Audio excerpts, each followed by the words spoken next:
Hi, I'm Tim Renshaw. I'm the Chief Executive Officer of the Arch Project. Hi, I'm Abi Thompson. I'm the Dean of Sheffield. And we're here to talk about walking the Camino, or more precisely, walking the Camino to raise funds for something that started this year, which is the Choir with No Name, and meets in the cathedral every Monday. And there's a really interesting way of getting people who've experienced homelessness into music, and there's wonderful impact. And also for the Arch Project in its Monday to Friday work of supporting people who are either on the street or on that journey away from the street into a better life. So you've walked the Camino before. Yeah. And how was that? Well, it was extraordinary, actually. I was quite nervous about doing it because I'd had quite a period of time in my life where I'd not really done any exercise at all. So the first thing, I was quite nervous about going along with lots of people I didn't know and potentially holding up the whole crowd. That was one of my anxieties. And then also, I think I was a bit anxious about being with lots of people I'd never really met before, what that was going to be like. But I knew that doing the Camino was something I wanted to do. The idea of walking a pilgrimage was something I'd always wanted to do. But did you want to do that as a pilgrimage by yourself, or did you want to do it with other people you knew? Yeah, so in my mind, I'd wondered about doing it on my own, but then this opportunity came up to go and do it and raise some money for the Choir with No Name. And it was an opportunity that I didn't really want to let pass. Yeah. And so I went with the director of music from the cathedral, Tom, so I knew him very well, and one of our singers, Emily, is in our choir. So there were some people I knew, and then there were other people who were involved in the Choir with No Name from different parts of the country. So they were the new people to meet. But what was interesting is right from the start, we talked. And so on the first night, we had a meal together and had a drink together. And it became apparent quite quickly that actually this was going to be a really interesting group of people to walk with. And I guess I was interested from a religious point of view. I was interested what it would be like going to churches along the way, saying prayers with people from other denominations, other countries. But quite genuinely, the thing that really captured me was the conversations we had on the route. And in getting to know someone, the way you can go quite deeply, quite quickly if you're walking alongside each other. So it felt that within a couple of days, we'd really got to know each other and we'd really begun to talk about deep stuff. See, I think I'd like to walk it at some point with time to be by myself, or not all the time, but you know, good chunks of that. But I really like people. And there's something really interesting about the way you communicate when you're doing something together, rather than just sitting and chatting or meeting for a cup of coffee or whatever it is. Yeah. And I also like the idea that there's a real diversity of people who know that the end goal is to get to Santiago and the cathedral there, and that sense of pilgrimage of arriving somewhere, and yet also travelling with people who have none of that idea about religion or spirituality, but are there to enjoy something about walking, talking, community, and the things you do that you don't expect to do, you know.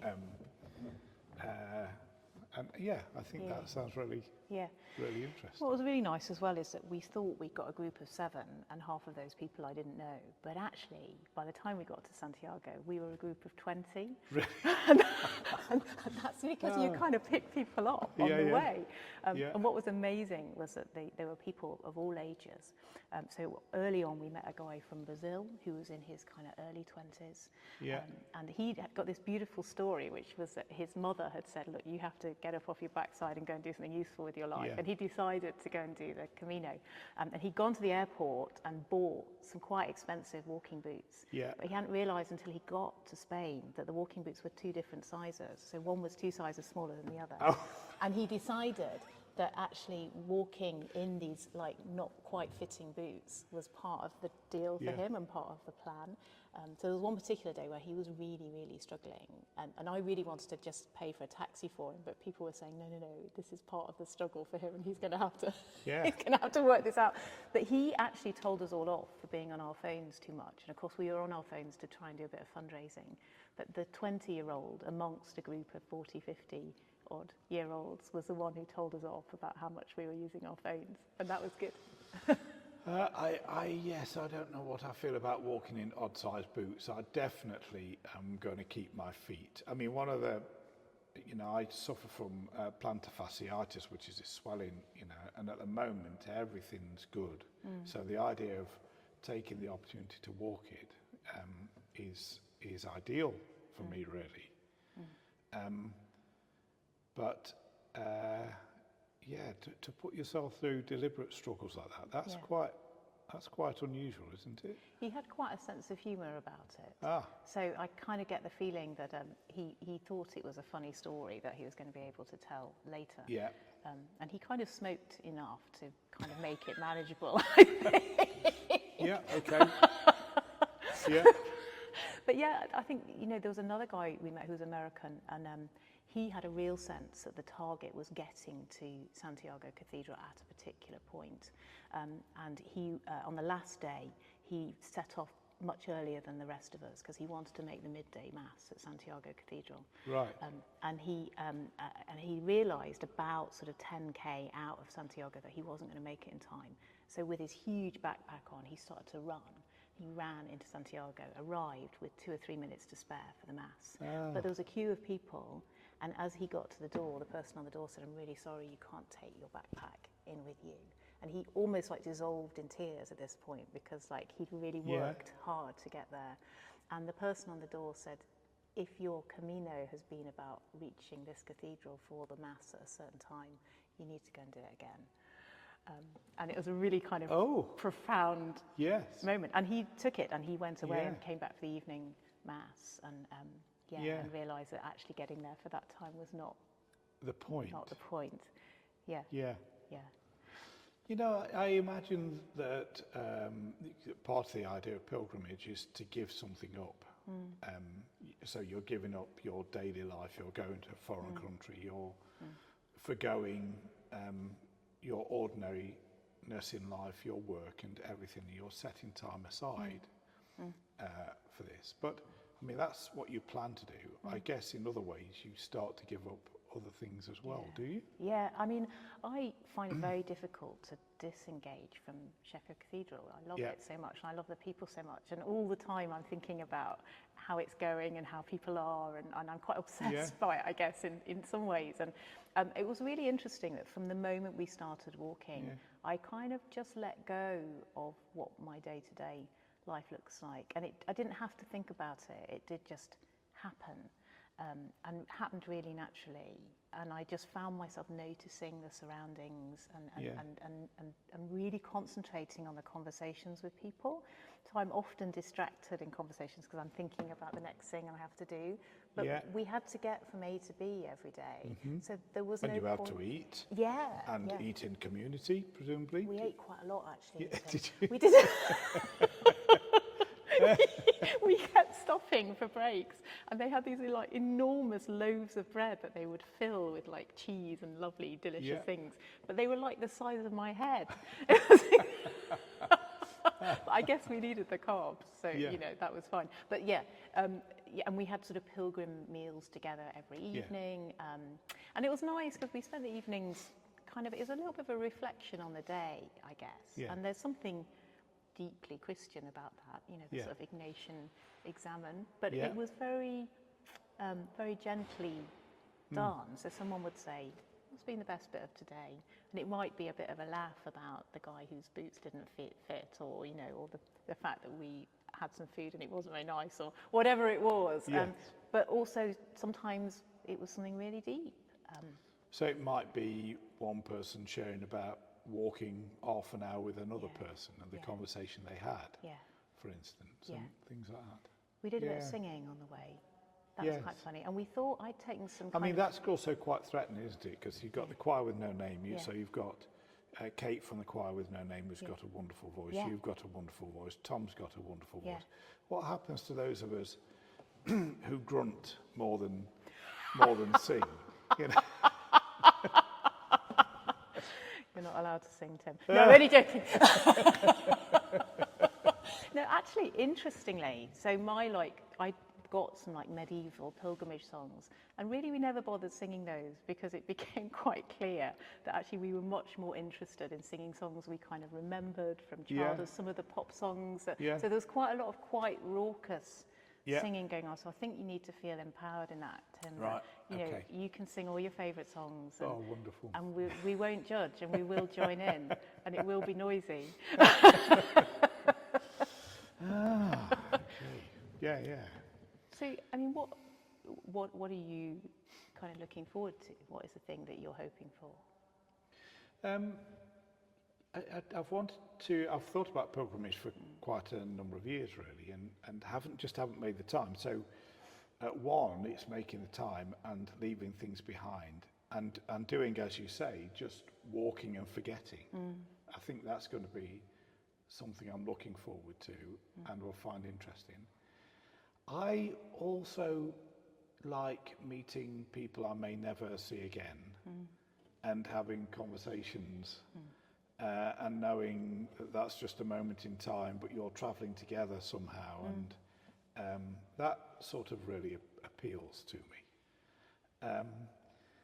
And I'm this sort of strange mix of I like time by myself, but I also love being with people and things like that. And so there is, you know, the eating together, the sharing together. You know, food is a great thing to do together, and you know, and that seems really wonderful about the idea of pilgrimage. I imagine that if I was low on sugar or something like that, there'll be plenty of people to shove something in my hand, for instance. It's that sort of sense of camaraderie that I like. But it's also that, you know, we sometimes think about spirituality as being in quiet moments by yourself on your knees and that sort of idea. And we know there's lots of others, but for me, going for walks, my head goes for a walk as well as my feet go for a walk, and it's allowing a long time for that to happen, really. And that's one of the big attractions, I think, of the idea of pilgrimage. Of course, I haven't done it, so for me, it's really a learning experience and a sharing experience, really. And if we raise money for two fantastic projects, that's wonderful too. But we actually want other people to think about coming and joining us. Primarily, yes, we want people to raise money, but primarily we want people to come and have a wonderful experience on pilgrimage too. That's right. And, you know, yeah. And I think that's a really interesting feature of this, is it's not just about doing a pilgrimage and doing something new and making new friends and meeting new people, but there is that opportunity to raise some money for two charities that are just between them doing incredible things for the homeless in Sheffield, and you know, and the singing side of it is a really wonderful feature. But you know, I often come down to the project and the sense of kind of joy down there, and the sense of community and people being together in a space and eating together. So all of those things are kind of all bound up together. So I think I would really encourage people to A, come and have a look at what's happening in both of these charities, but also to see why it's such a good thing to support. And the beauty about both those projects, of course, is, you know, they're relational.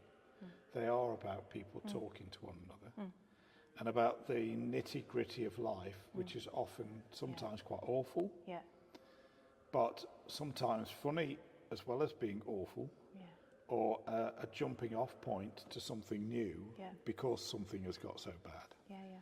And actually that's all story as well. I mean, it's very real, but it's about, you know, we get through those moments because we can share.